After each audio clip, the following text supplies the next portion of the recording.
Oh,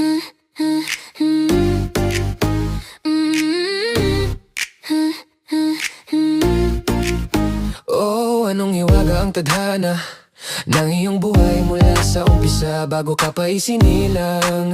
At nung ikaw ay isinilang, ay malaki ang kaibahan sa bawat Filipino. Ang pangalan mong taglay nang siyang nagbigay ng katanyagan mong kasikatan sa bansang bughaw, sa malayong bansang silanganan. Dugong maharlika, oh, dugong dapat ipagmalaki na ang ama mong lihim na nagserbisyo sa Filipino at sa bansang Pilipinas. Tas na noon ay ikaw ang siya nagsakripisyo sa masilamot na bubuhay. Naging tadhana na di mo ginusto, pero inalay mo ang sarili sa bayan nating mahal na nagutom. Sapagkat ang Diyos Ama ang lumikha sa'yo upang gumanap sa isang bagay na biyaya na lihim. Lihim na nung araw pa na inimpok ng malikhain mga kamay ng ating mga ninuno. Isang bansang hiwaga ng puno ng kwento sa mundo ng espiritual. Bansa na itataas sa takdang panahon, at ikaw ang huling dugo na isinugo upang gumanap sa bansang inapi at pinagkaitan ng kalayaan. Kaya mga bayani ay nagsilabasan at tunay na ninuno mong taglay na ipasa. Sa dugong bughaw sa ugat dumadaloy, lumabang ka para sa dakilang bayan. Isang tunay na prinsipe ng huling lahi mo,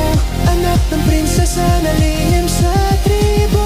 Noon ang lupang kordilera, o ikaw ang batang isinilang upang ipagpatuloy ang pusong mandirigma at may matulungin sa lahing Filipino. Bukas palad ang ituro mo lahat nilabanan ng mga mapanirang mga vloggers at bashers na walang hatid kundi gulo sa kaisipan ng mga Filipino. Sila ang salot sa bansang ipinaglaban ng lahi mong mga kabayan.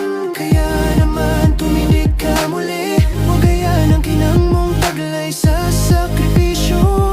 Mula sa pagkabata ay itinago sadyang manghihina. Kaya sa panahon na ngayon ay ikaw ang bagong bayani namin. Sa panahon ng pandemya, isang pilantropo sumibol dahil yan ikaw. Yan ang buhay mo na itinakda para sa kinabukasan.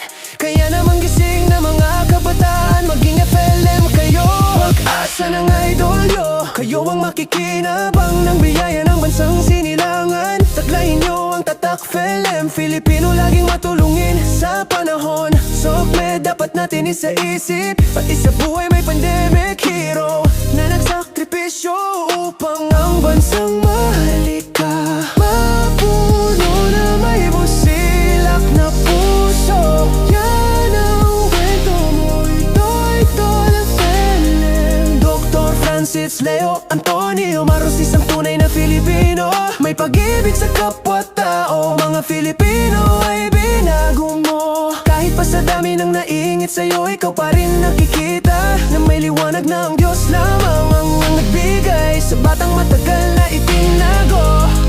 FLM, taglay namin ang kinang mo, kwento mo